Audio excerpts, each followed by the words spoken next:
사연을 통해 각박한 세상 속 따뜻한 하루가 되시길 바라는 감동 시작입니다.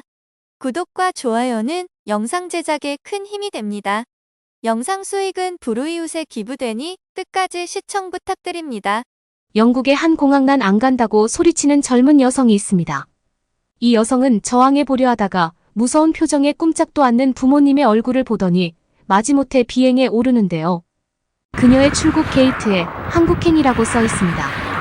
어리둥절하게 갑자기 한국으로 와서 생활하게 된 그녀는 여기서 180도 변해서 돌아왔다고 하는데요. 무슨 일일까요? 안녕하세요. 저는 영국에서 태어나고 자란 영국인 27세 아로나입니다. 저는 사실 얼마 전까지 정말 제가 생각하기에도 부끄럽게 인생을 허비하면서 보냈어요. 그러던 제가 먼 한국 땅까지 와서 제 자신을 다시 세우게 되는 계기를 맞았는데요. 한국과 한국인들에게 고맙다는 말을 하기 위해 이렇게 사연을 씁니다. 제가 불과 몇 년 만에 이렇게 바뀌었다는 게 저 자신도 믿어지지 않아요.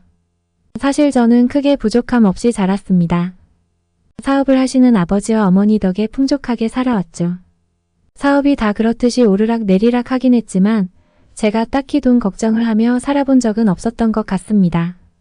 그러다가 제가 완전히 집안을 말아먹을 뻔했죠. 너무 부족한 것 없이 세상 물정 모르고 엄마 아빠 그늘 밑에서 살아서 그랬을까요? 저는 크게 인생에 이루고 싶은 목표라든지 열심히 살아야겠다든지 하는 목적이 없이 살았던 것 같아요. 부모님은 풍족하게 지원해 주셨지만 바쁘셔서 크게 저에게 신경을 써주지 못하셨죠. 넉넉한 용돈. 그리고 바쁜 부모님 저는 자유롭기도 무료하기도 했습니다. 사실 처음에는 우쭐했어요. 사람들이 저를 부잣집 딸로 부르기도 하고 너는 불행할 일이 없겠다라고 부러워하기도 했거든요. 그러나 곧 저는 길을 잃었습니다. 크게 하고 싶은 것도 원하는 것도 없는 인생이었죠. 그렇게 심심하고 재미없던 와중에 한 남자아이와 가까워졌습니다. 저는 사립학교를 다녔기 때문에 위엔 거의 있는 집 자식들과 잘 관리된 친구들이 많았죠. 그런데 그 친구는 달랐어요. 우연히 친구 모임에 갔다가 만났는데 그냥 평범하거나 어쩌면 약간 못 사는 부류였죠. 저는 그의 거친 매력에 금세 빠져들었습니다. 한동안 그 아이가 제 인생에 가장 큰 흥미를 줬죠. 오랜만에 궁금하고 호기심이 가득해졌어요. 고등학교를 졸업하고 대학교를 진학하면서 저는 더욱 자유로워졌죠. 대학교 기숙사에서 지내게 되면서 부모님과는 더 멀어졌거든요. 저는 대학교 생활을 하며 그 친구와 정식으로 사귀게 되었는데 그 친구를 따라 약간은 위험해 보이는 파티도 가고 불법적인 행동도 했어요. 자세히 말하지는 못하지만 어찌됐건 제가 일탈을 하고 있다는 것은 확실했죠. 저는 그 남자친구가 부족했던 돈을 얼마든지 공급해줬고 그는 저를 새로운 세계로 이끌고 즐겁게 해줬어요. 그러던 어느 날 부모님은 한 번도 하지 않으시던 이야기를 하셨어요. 제가 용돈을 너무 많이 쓴다는 것이었어요. 저는 처음에는 부모님께 그 정도 돈도 못 주냐며 화를 냈죠. 결국 부모님은 대학생이 되었으니 필수 생활비 말고는 스스로 돈을 벌어서 생활하라며 카드와 제 용돈 계좌를 일부 막아두었어요. 저는 너무 황당해서 반항하다가 결국 진짜로 용돈을 안 주신다는 것을 깨닫고 아르바이트를 구해보았어요. 일평생 뭔가를 열심히 해서 쟁취하거나 스스로의 힘으로 뭘 얻어본 적이 없던 제가 갑자기 뭘 하려니 제대로 됐겠어요. 친구들에게 부탁해서 몇몇 파트 자리를 소개받아서 나갔다가 사고만 치고 말았죠. 첫 번째로 제일 구하기 쉽고 재밌어 보이던 서빙 알바를 했는데 일한 첫날에 바로 뜨거운 스프를 손님 바지 위에 엎고는 큰 금액을 배상해줘야 할 뻔했어요. 다행히 제가 너무 당황해서 죄송하다고 사과하니 그 남자 손님은 괜찮다고 말해주어서 상황을 넘겼어요. 한번 그렇게 사고를 치고 나니 그 다음부터는 서빙을 할 때 잔뜩 긴장한 상태로 일이 제대로 되지 않더군요. 그 다음엔 서빙 말고 주방 보조 일을 나가보았는데 정말로 다신 하고 싶지 않더군요. 너무도 힘들었어요. 게다가 손에 상처만 가득 입고 왔죠. 저는 할 수 없이 몇 주를 남자친구와 친구들에게 돈을 빌리며 버티다가 엄마에게 다시 연락했어요. 돈을 아껴 쓸 테니 다시 용돈을 달라고요. 도저히 혼자서 돈 벌어서 생활하기가 힘들다고요. 엄마는 엄한 목소리로 경제관념을 제대로 가지라고 뭐라고 하셨죠. 나중에 알고 보니 그맘때 부모님 사업이 힘들어진 시기였어요. 어찌됐건 저는 다시 겨우 줄어든 용돈으로 생활을 이어나갔는데 남자친구는 자신의 돈을 갚으라며 재촉하더니 결국 헤어지자고 통보했어요. 혹시 돈이 없는 나는 매력적이지 않은 거냐고 소리쳤는데 진심인지 뭔지 그렇다고 하더군요. 돈이 없으니 재미있게 놀 수가 없다면서요. 저는 크게 상처를 받고 페인 같은 생활을 시작했어요. 적은 용돈은 금방 탕진됐죠. 그리곤 카드를 긁어댔어요. 곧 부모님께 제가 수업도 제대로 안 들어오고 불성실하다는 연락이 갔죠. 저는 집으로 불려갔어요. 엄마 아빠는 무표정으로 저를 계속 쳐다보셨어요. 소리를 지르거나 크게 질책하지 않지만 저의 경험상 이렇게 조용할 때야말로 부모님이 무시무시하게 화가 났을 때였습니다. 한참 쳐다보시던 아빠는 딱 한마디를 하셨어요. 너를 한국 보낼 거니까 준비해라. 저는 생각지도 않던 말에 놀라 경악했어요. 무서운 표정에 별말도 못하고 짐을 챙겨 따랐습니다. 엄마 아빠와 함께 인천공항에 도착한 저는 인천공항에 나와 또 기차역으로 향해 거기서 KTX라는 한국 기차를 타고 어딘가로 향했습니다. 만약 편한 마음으로 여행을 온 것이었다면 인천공항과 KTX역의 크기와 최신 시설이 압도당해 감탄했을 겁니다. 하지만 그 당시 저는 공항이 멋지다고 스쳐 지나가듯 생각은 했지만 잘못해서 한국에 온 것인지라 여유롭게 구경할 여유가 없었죠. 그렇게 기차에서 내려 택시를 타고 도착한 곳은 바로 산이었습니다. 산 입구에 스님 한 분이 저희를 기다리고 있었습니다. 저희 부모님은 공손하게 스님한테 인사를 드렸습니다. 저도 따라서 이상한 인사법으로 인사를 했죠. 한국어로 적혀 알 수 없는 표지판을 몇 개 거쳐 서쪽으로 올라가자 절이 나왔습니다. 젊은 한국인 여성 한 명이 뛰쳐나와 저희를 맞이했습니다. 이 젊은 여성은 영어를 잘하여 소통이 편했습니다. 그녀는 자기를 예진이라고 소개했습니다. 한 달 동안 같이 지내실 텐데 잘 부탁드려요. 이게 대체 무슨 소리인가 싶었습니다. 제가 부모님에게 무슨 일인지 설명하라는 표정으로 찾아보자 아버지가 입을 열고 충격적인 말을 뱉었습니다. 제가 한 달 동안 여기서 혼자 지내면서 템플스테이를 할 거라는 겁니다. 그것도 수행자와 스님들을 돕는 자원봉사자로요. 순간 벙친 저는 곧 정신을 차리고 부모님께 따지기 시작했습니다. 저는 절대 이런 위치한 곳에서 못 산다고요. 하지만 부모님께서는 만약 제가 여기서 안 살면 계좌에 연결된 카드도 다 끊어버리고 채권을 상속하겠다는 말도 없던 일로 하겠다고 강경하게 나왔습니다. 돈을 끊어버리게 됐다는 일을 하자 저는 더 이상 반박할 힘을 잃었습니다. 당장이 저를 떠난다고 해도 카드를 쓰지 못하면 다시 힘들게 알바하거나 공궁하던 생활로 돌아가야 했죠. 너무너무 싫었지만 울며 겨자 먹기로 한 달 동안만 절에 머물기로 했습니다. 부모님은 저를 데려다 준 뒤 다시 영국으로 떠나버렸고 완전히 혼자 남았습니다. 젖은 짐을 숙소에 풀고 옷도 누추한 템플스테이 옷으로 갈아입었습니다. 예진은 내일부터는 늦어도 아침 6시에는 일어나야 한다면서 오늘은 저녁을 먹고 푹 쉰 다음 일찍 잠에 들라는 말을 했습니다. 저는 그 말을 듣고 경악했죠. 아침 6시는 일어나 본 적 없는 시간이었습니다. 전 원래 잠꾸러기라 아침 7시에 일어나는 것도 힘들었습니다. 예진은 자기도 여기 온 지 이틀 되었다면서 저 말고도 외국인들이 한국에 템플스테이를 하러 많이 온다고 말했습니다. 저는 뭐가 좋다고 그렇게 많이 온다는 건지 이해가 안 됐습니다. 절에 무료로 머물 수 있다고 해도 결국 일을 시키는 거잖아요. 저는 저녁 식사를 하기 싫다며 그냥 일찍 잠에 들겠다고 말했습니다. 예진은 저에게 그래도 먹는 게 좋지 않아요. 같이 먹어요라고 설득했지만 저는 괜찮다고 말하고 그냥 누워버렸죠. 한국까지 오는데 피곤함이 쌓여서 그런지 잠이 솔솔 잘 오더군요. 다음날 예진이 저를 흔들어 깨웠습니다. 눈을 비비고 시계를 보니 6시 10분 전이었습니다. 저는 힘겹게 겨우겨우 일어났지만 예진은 저보다 훨씬 일찍 일어나서 채비를 마친 듯 했습니다. 그녀가 새벽 4시에 일어났다는 말을 듣고 저는 경악을 금치 못했습니다. 새벽 예불이 4시 반이라 그 시간에 일어났다는데 피곤하지도 않나 싶었죠. 세수를 하고도 여전히 잠이 깨지 못해서 몽능한 정신으로 멍 때리고 있다가 6시 5분 전쯤 바깥으로 나섰습니다. 늦가을의 새벽 6시는 아직 어둑어둑했습니다. 약간 으슬으슬하긴 했지만 상쾌한 공기를 마시니 저도 모르게 머리가 맑아지는 기분이었습니다. 예진이 새벽 6시에 아침 공양을 드린다길래 공양이 뭔지 궁금했는데 알고 보니 아침 식사를 뜻하는 듯 했습니다.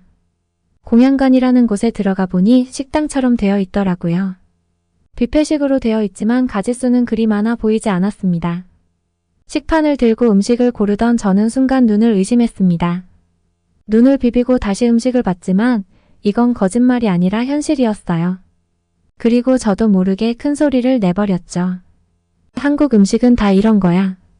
제 큰 목소리에 식당에 있던 다른 사람들이 깜짝 놀란 듯 저를 쳐다보았습니다. 예진은 왜 그러냐고 무슨 일이냐고 물었습니다. 저는 실망이 가득한 목소리로 말했습니다. 한국 사람들은 원래 고기를 안 먹는 거야. 예진은 갑자기 저를 보고 웃기 시작했습니다. 그리고 저에게 한국인은 고기를 무척 좋아하지만 절에서는 육류를 안 먹는다고 알려줬죠. 저도 절의 스님들은 육식을 하지 않는다는 이야기는 들었지만 설마 자원봉사자들한테까지 고기를 안 줄지는 몰랐습니다. 예지는 엄격한 얼굴로 자원봉사자 등 수행자 등 절에 있는 사람들은 다 공평하다며 고기를 먹을 수 없다고 이야기했습니다. 이를 시켜 먹으려면 고기를 좀 먹여야 하는 거 아닌가요? 좀 너무하다는 생각이 들었습니다. 공양관의 아침 메뉴는 밥과 나물, 반찬, 그리고 미역이 든 스프였는데요. 이 스프가 뭐냐고 물어보니까 미역국이라는 음식이라며 한국에서는 이런 스프들을 국이라고 부른다고 하더군요. 저는 풀떼기로만 가득한 반찬을 보고 내가 무슨 토끼냐고 투덜거렸습니다. 그런데 투덜거린 게 민망하게도 이상하게 밥 하나, 반찬 하나하나가 너무 맛있는 겁니다.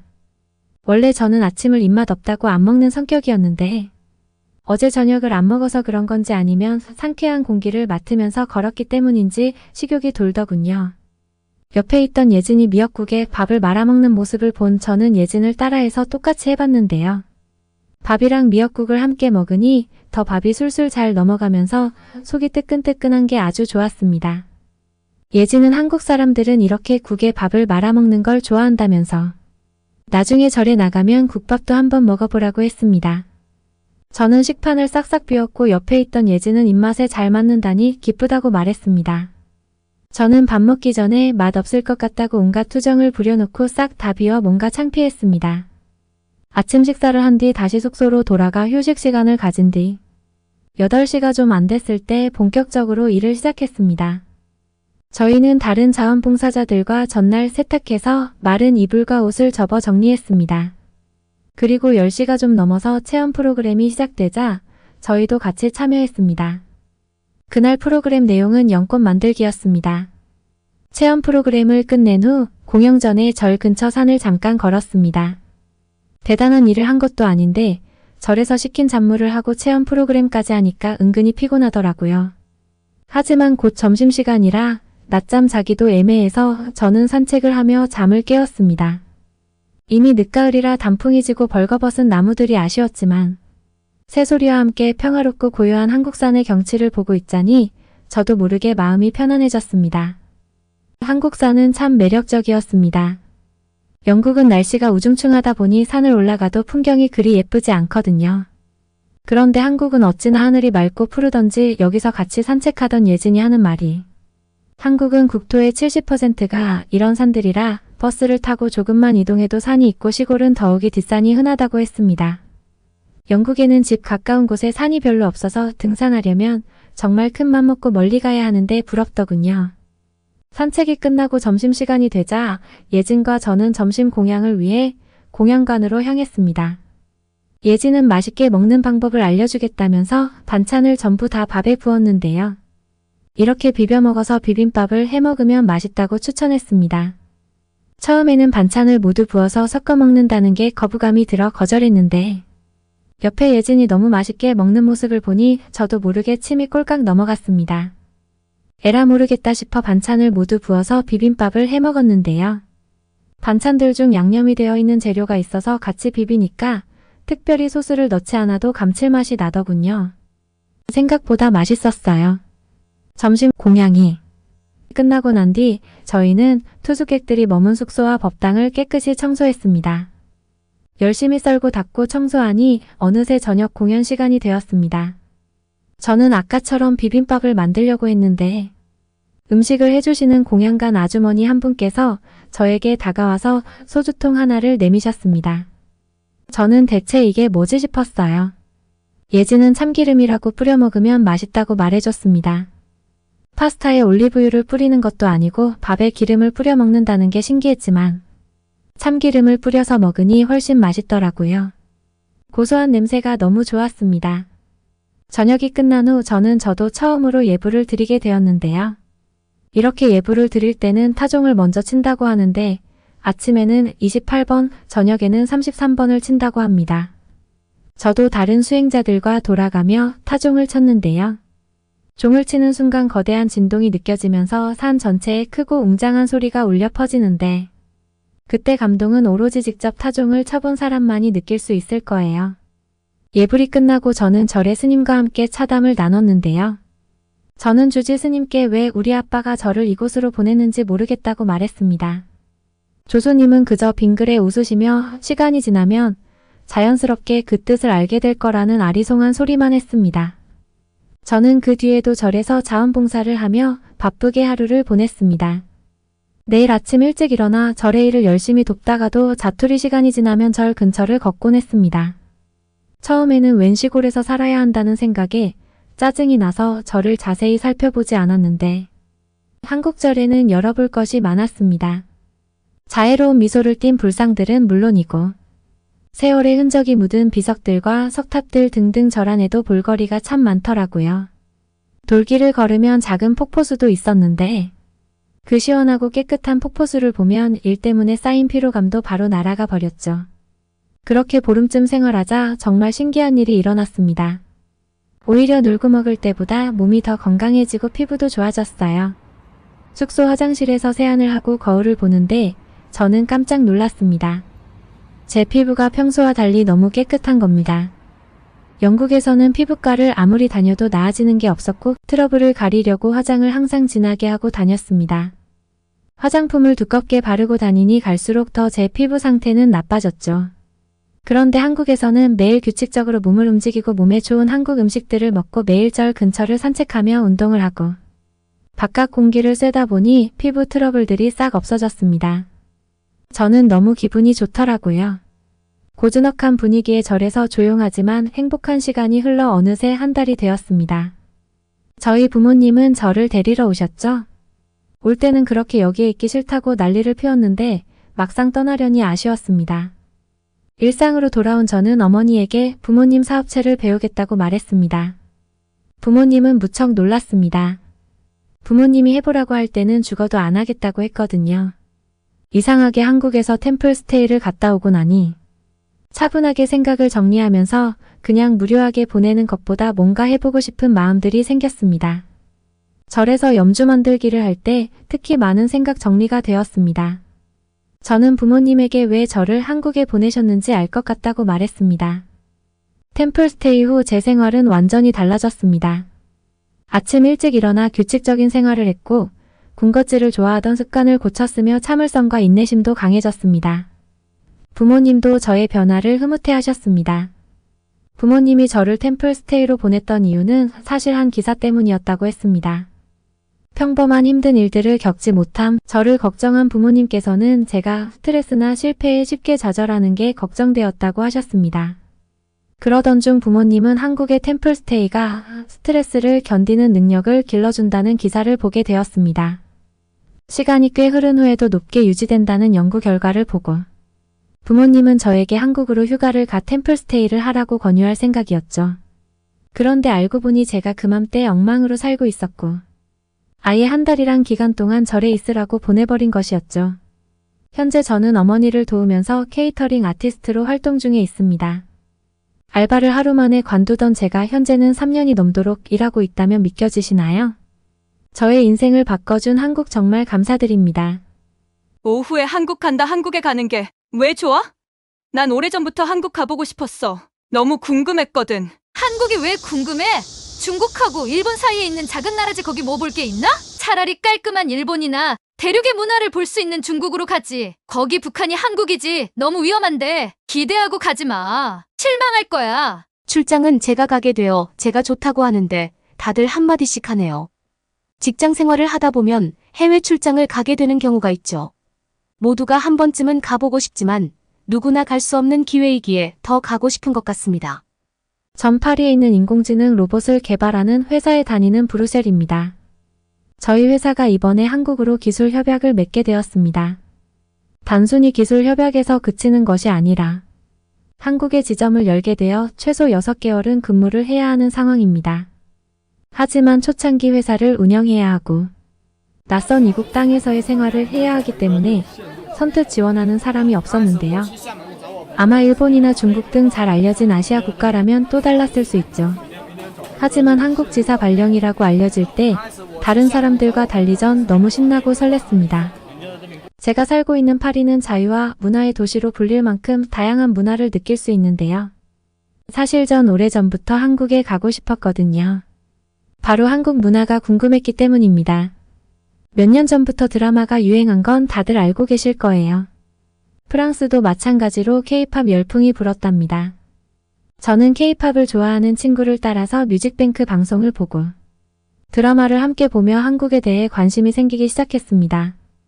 제 친구는 K-팝에 맞춰 춤을 추는 것을 너무 좋아해서 주말에는 파리 광장에 나가 함께 춤을 추기도 해요. K-팝을 좋아하는 친구들이 모여서 함께 춤을 추는 것인데요. 같이 모여서 K-팝 노래를 듣고 춤을 추며 즐거운 시간을 보내는 것을 너무 좋아했습니다. 미국에서 BTS 열풍이 일어나며 그 기사를 프랑스에 많이 알리게 되었고 한국에 대해 관심이 생긴 사람들도 주변에 많아졌습니다. K-팝 콘서트가 되면 프랑스뿐만 아니라 주변국에서도 오기도 할 만큼 K-팝은 엄청나게 큰 인기를 끌고 있죠.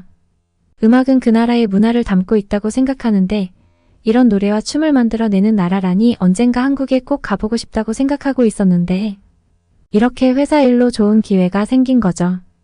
전 한국에 가면 꼭 먹고 싶은 음식이 몇 가지 있었습니다. 지금도 여전히 K-팝을 좋아해 유튜브를 보는데 아이돌이 먹는 음식들을 직접 먹어보고 싶다는 생각이 들어서예요. 제가 먹어보고 싶은 건 짜장면, 삼겹살 등 너무 많았습니다. 제가 한국에 가서 일정이 빠듯하다고 밤늦은 시간이 되기 전에 다 하려면 일정이 바쁘다고 했더니 한국은 치안이 좋아서 밤늦게까지도 술을 마셔도 되고 그런 음주 문화가 또 하나의 문화라고 했습니다.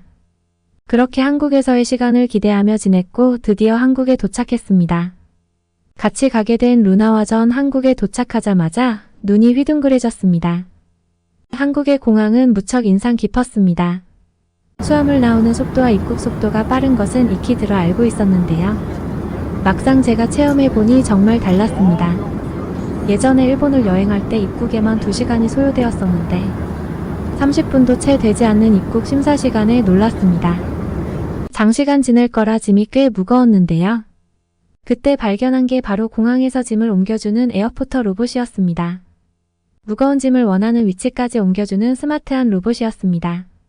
뭐든지 앞서가는 미래지향적인 느낌이라고 할까요?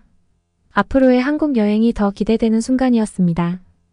회사 가까이 삼성동으로 숙소를 정했고 공항철도를 이용하여 이동하였습니다. 공항철도로 향하는 안내 표지판이 곳곳에 있어 어렵지 않게 찾을 수 있었는데요. 마치 보물찾기 하는 미로를 지나는 기분이었습니다. 한국의 지하철은 스크린도어라는 장치가 되어 있더군요. 공항에서 보았던 로봇도 센서가 있어서 주변의 장애물을 잘 피해서 가던데 스크린도어도 지하철이 안전하게 정차한 후 자동으로 문이 열리게 되어 있었습니다. 발달된 기술이 생활 곳곳에 접목된 것을 보니 신기했습니다. 제가 일하는 분야도 인공지능 로봇 부분이라 첨단 기술의 발전에 밀접해 있다고 할 수 있는데요. 한국은 어느 한 분야가 아니라 사회 전반적으로 기술의 발달이 느껴지는 분위기였습니다. 지하철 내부도 굉장히 쾌적하고 좋더군요. 제가 지하철 노선을 보고 있는데 여행 중인 한 외국인이 말을 걸어왔습니다. 미국에서 온 여행객이었는데요. 본인은 한국의 지하철에 매번 놀란다고 하며 잠시 후 안내 방송이 나올 건데 잘 들어보라고 하셨습니다. 그러고 보니 다음 정차역이 어딘지 글자로도 안내해주고 방송도 해주었습니다. 그리고 화살표를 통해 어느 문이 열리는지도 알려주었습니다.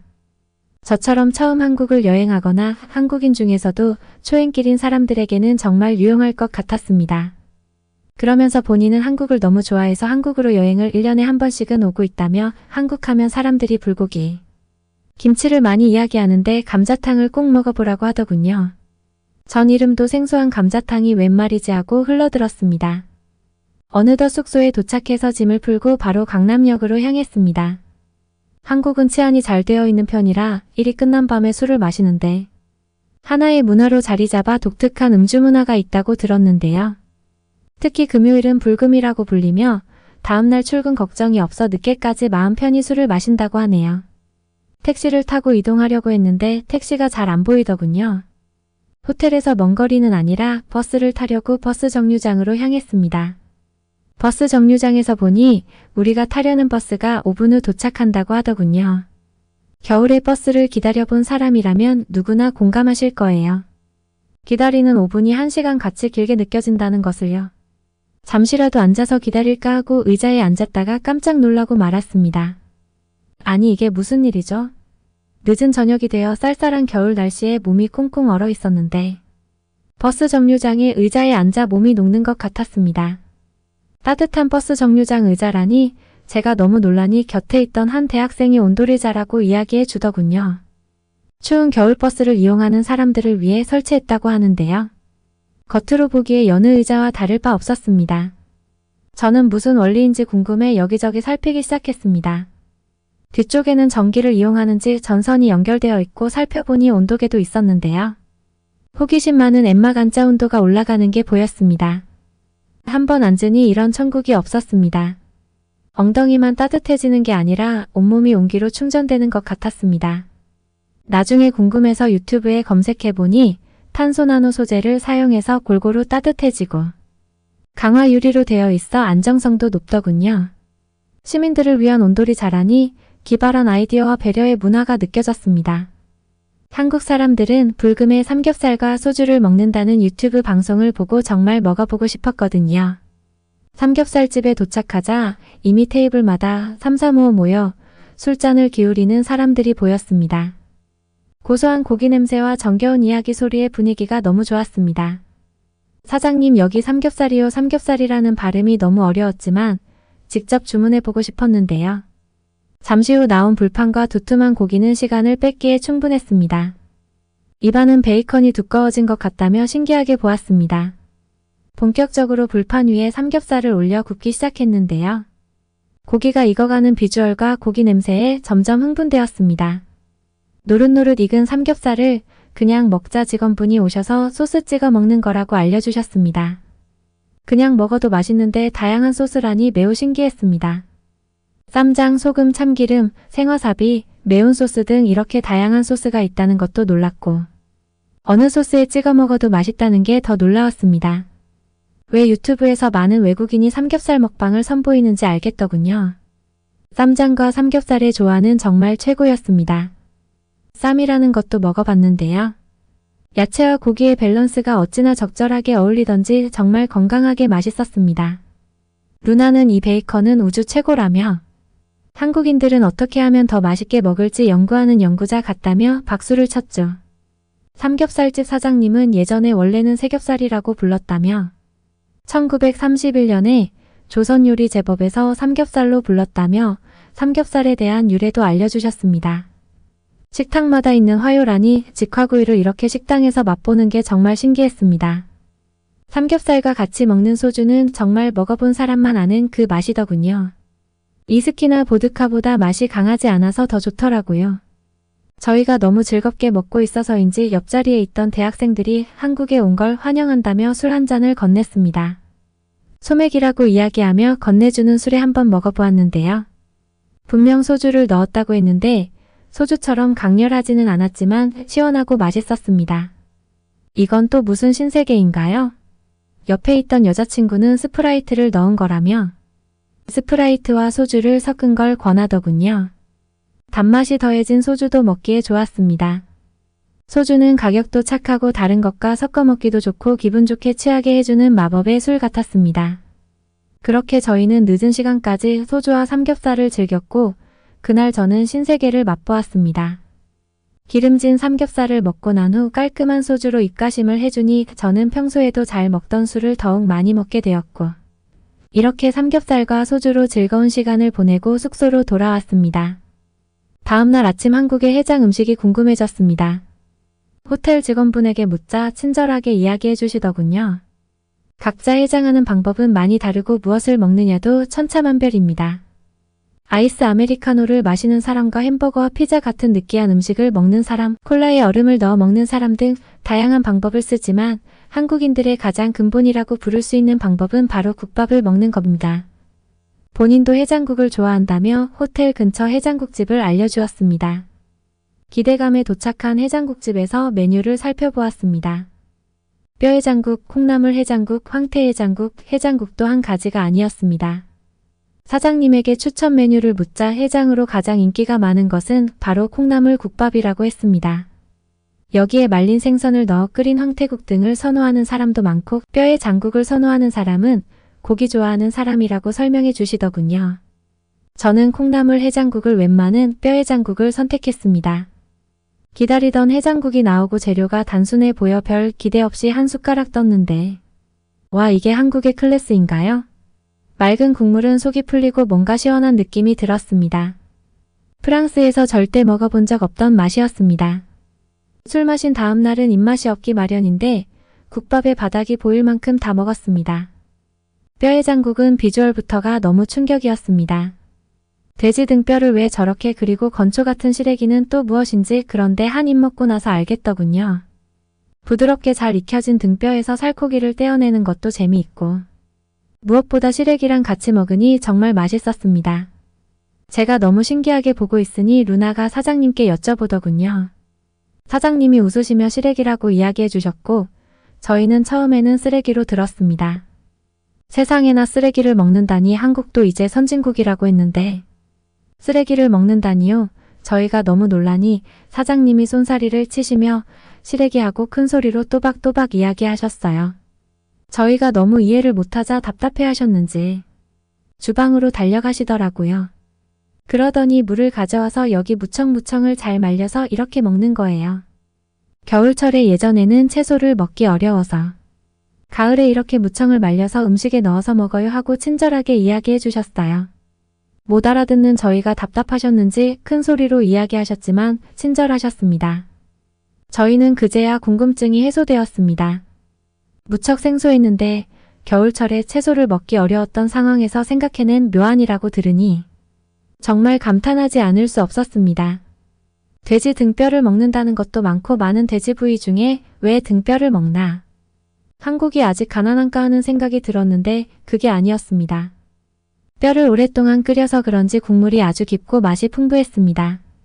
뭔가 양념이 많이 들어가서 그런지 다양한 맛이 느껴졌는데 그 맛들이 다 조화로웠습니다. 뼈에 붙은 고기들이 부드럽게 떨어져 나와 먹기에도 편하고 함께 주신 겨자 소스에 찍어 먹으니 더 맛있었습니다. 옆 테이블을 보니 뭔가 큰 냄비에 밥을 볶아서 먹기도 하더군요. 한 가지 음식을 몇 가지 방법으로 즐기는 건지 정말 신기했습니다. 다음에는 다른 종류의 해장국도 다 먹어보고 싶어졌습니다. 한국인들은 삼겹살과 소주를 매일 먹으려고 해장국을 만들어낸 것 같다며 웃었습니다. 일도 열심히 노는 것도 열심히 뭐든지 열심히 하는 한국인이라는 느낌이 들었습니다. 뼈의 장국은 놀라움의 시작에 불과했습니다. 제가 인공지능 로봇 기술 협약으로 한국에 있으면서 먹은 것 중에 또 한 가지 반한 것이 바로 갈매기살입니다. 저희 회사가 종로 쪽에 있어 서울 시내에서도 오래된 구시가지 같은 곳이라고 했는데요. 옛날 골목 정취를 느낄 수 있는 곳이 있다고 해서 직원분들과 함께 갔습니다. 처음에 갈매기살이 뭔지 몰랐을 때 같이 간 직원이 바다에서 볼 수 있는 새인 갈매기를 잡아서 먹는다고 해서 너무 놀랐습니다. 아무리 미시의 재료에 구별이 없다고 하지만 갈매기를 잡아먹다니요. 좀 야만스럽기도 하고 그런 갈매기를 몇 마리를 잡은 건가 하는 생각이 들어 표정이 복잡했습니다. 그러자 농담이라고 하시며 돼지고기의 특수 부위를 그렇게 부른다고 설명해 주셨습니다. 돼지 한 마리를 잡아도 아주 소량 나오는 부위이고 식감이 달라 매니아들이 있다고 하셨죠. 쉽게 먹어볼 수 없는 부위라고 해서 더 기대가 되더군요. 드디어 갈매기살이 나왔고 구워주셨는데요. 고기 굽는 냄새부터가 정말 최고입니다. 이제 한국식 바비큐인 식탁 가운데 하루가 있고 그 위에 고기를 굽는 것에는 익숙해졌는데요. 이렇게 코앞에서 고기가 익어가는 냄새는 정말 환상적입니다. 갈매기살을 익혀서 먹어봤는데 쫄깃하면서도 고소한 식감이 일품이었습니다. 상추쌈에 싸서 먹기도 하고 그냥 소금을 찍어 먹어보기도 했습니다. 제 젓가락이 바빠지니 천천히 먹으라며 더 주문해 주셨습니다. 한국 사람들은 참 인심이 넉넉하고 주변 사람들을 잘 챙겨주시는 것 같습니다. 제가 한국에 오게 되었을 때 언어 장벽이 있을까 고민했는데 한국 직원분들이 영어를 너무 잘하셔서 오히려 편했습니다. 전에 중국과 일본에 갔을 때는 의사소통이 너무 답답했거든요. 제게 농담까지 하는 영어 실력이라니 놀라웠습니다. 전 갈매기살의 맛을 본 이후 회식을 할 때는 2번 중에 1번은 갈매기살을 외칩니다. 그 골목길의 정취도 너무 좋고 신선한 갈매기살 맛은 어디에서도 맛볼 수 없거든요. 한국에서 인공지능 로봇을 개발하고 회의를 이어가는 것은 어려운 부분도 있었지만 한국 음식을 먹으면 이상하게도 힘이 났습니다. 한국인들과 함께 밥을 먹으며 재미있는 것도 알아냈습니다. 요즘은 조금 다르다고 하지만 남자 직원들은 제육볶음과 돈가스와 국밥을 돌아가면서 많이 먹더군요. 회사 근처의 맛집들을 다 다녀보았는지 언제 가야 줄을 서지 않는지 맛있는 반찬을 선점할 수 있는지도 알고 있었습니다. 힘든 회사 생활에서 함께 밥을 먹는 시간들을 즐겁게 보내는 것 같았습니다. 항상 밥 먹을 때 먼저 물어봐 주시고 같이 먹자고 해주시는 게 처음에는 매번 늘 같이 가야 하나 하는 생각도 하긴 했는데요. 이게 한국인의 정이고 같이 맛있는 거 먹으며 이야기 나누면서 소통하는 시간이 참 좋더라고요.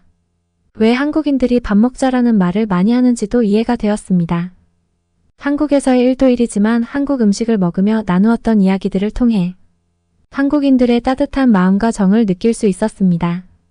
살아온 환경이 문화가 다르다고 하지만 진심으로 사람을 마음으로 챙기고 위하는 건 어디에서나 진심으로 통하기 때문입니다.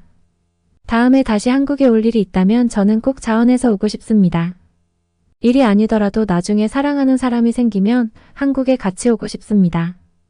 맛있는 음식을 보면 사랑하는 사람이 생각난다고 하잖아요. 같이 맛있는 음식을 먹고 좋은 경험을 하며 관계가 더 깊어지고요. 그러기에는 한국이 딱 적격인 것 같습니다. 다음에 제 연인과 함께 다시 한국으로 갈 날이 빨리 돌아왔으면 합니다. 여행 중 발생한 똑같은 사고에도 한국과 중국의 극과 극. 대처 인간이라는 존재는 같은 현상을 보고도 다른 생각을 할 수밖에 없는 존재입니다. 각자마다 갖고 있는 가치관이나 사고방식이 다르기 때문인데요. 그런데 유독 한국인들에게는 모두가 공감하는 독특한 가치관이 있습니다. 어려운 사람을 돕자. 오늘 소개해드릴 사연의 주인공은 중국과 한국을 모두 방문하면서 충격적인 사실을 알게 되었다고 하는데요. 과연 그에게는 무슨 일이 있었던 걸까요? 네덜란드 남성의 사연입니다. 안녕하세요. 저는 네덜란드에서 살고 있는 30대 쿠젠입니다. 문득 몇 년 전 제 중국 여행에서 있었던 일이 떠오르더라고요. 심지어 얼마 후에 비즈니스 문제로 가게 된 한국에서도 비슷한 일이 있었는데 그때 시민의식을 보고 매우 놀랐었던 걸 말씀드려 보려고 합니다. 당시 전 20대 후반이었고 친구들과 함께 여행을 떠나기로 한 상태였습니다. 원래 여행을 즐기는 편이었거든요. 함께 다니는 친구들도 이곳저곳 떠나는 걸 좋아하는지라 원래 여러 명소를 같이 여행하곤 했었어요. 이번 여행 장소는 어디로 갈지 고민 중이었죠. 그런데 문득 한 친구가 러시아가 어떻겠냐고 제안하더라고요. 특이한 온천 문화를 즐겨보고 싶어서 나쁘지 않겠다고 말했어요. 하지만 춥기도 너무 춥고 여유롭게 여행하기엔 환경이 조금 벅찰 것 같더라고요. 그래서 또 고민하던 중 이번엔 다른 친구가 아래에 있는 아시아도 괜찮을 것 같다고 얘기했어요. 아시아 하면 중국이 가장 먼저 떠올랐습니다. 중국은 땅이 넓은 만큼 굉장히 다양한 여행지가 있잖아요. 마치 지역마다 다른 나라에 온 것처럼 말이에요.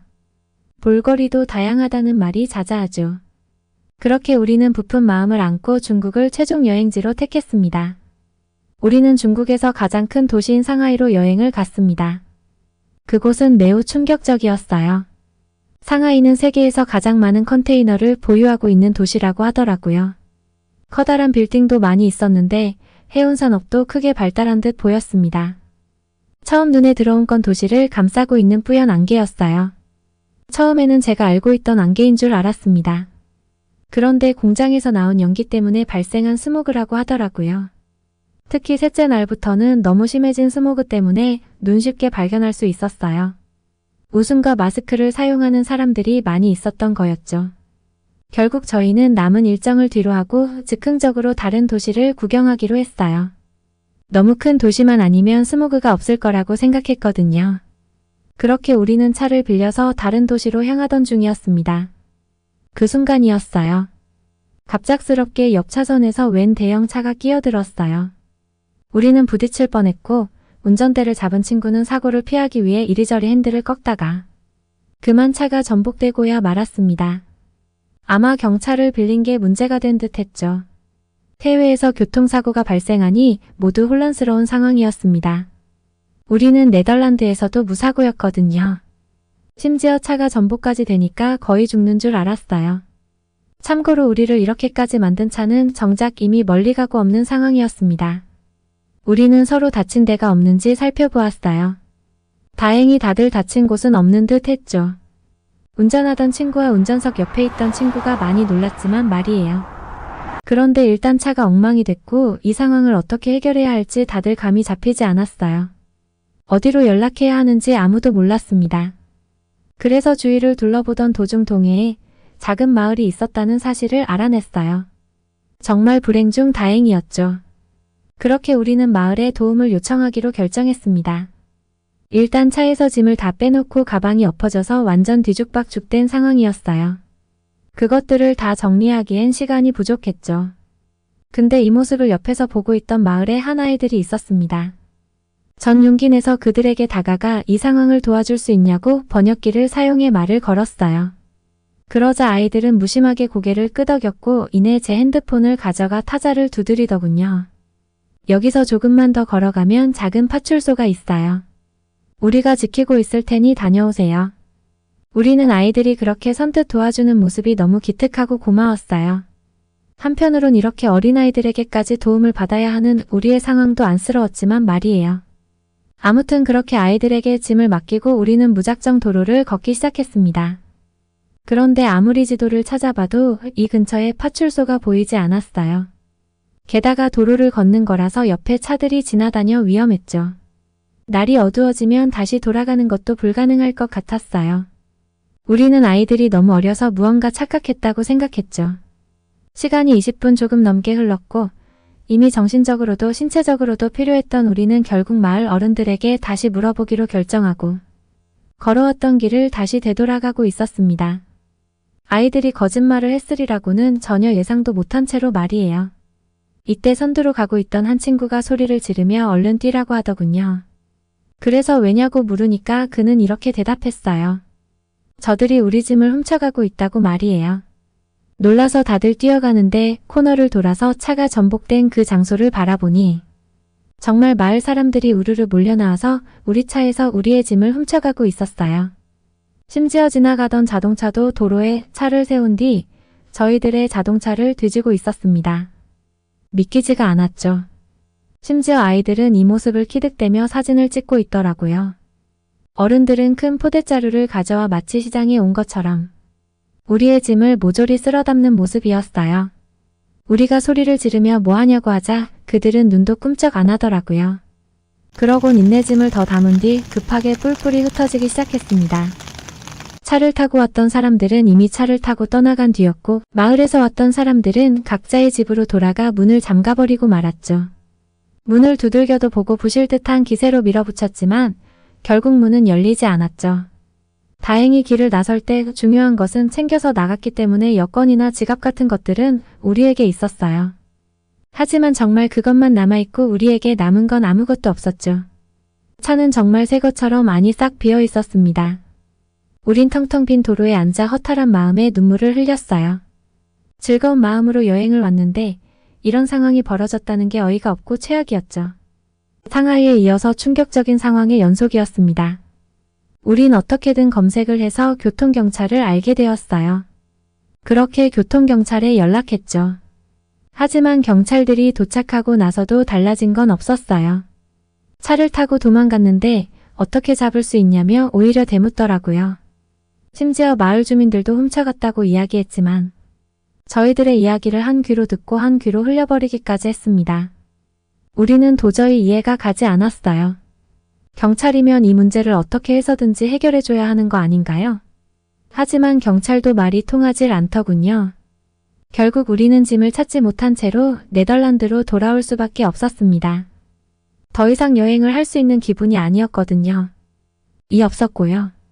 그리고 다신 중국에 여행을 가지 않기로 결심했어요. 심지어는 아시아에 대한 혐오까지 생겨버리고 말았죠. 그만큼 그날 사건은 충격적이었어요. 갑자기 상사가 제게 오더니 이렇게 말하더군요. 저보고 한국으로 해외 출장을 가야 할 것 같다고 말이에요. 처음에 그 말을 들었을 때 중국에서의 악몽 같은 기억들이 떠올랐어요. 다시는 아시아에 가고 싶지 않았습니다. 하지만 인력이 없는 관계로 어쩔 수 없이 제가 가야 하는 상황이었죠. 그렇게 저는 억지로 한국에 가게 되었습니다. 이미 예전 사건 때문에 동양에 대한 좋지 않은 인식밖에 없었던 상태였거든요. 은근히 다들 친절하고 서비스도 좋았습니다.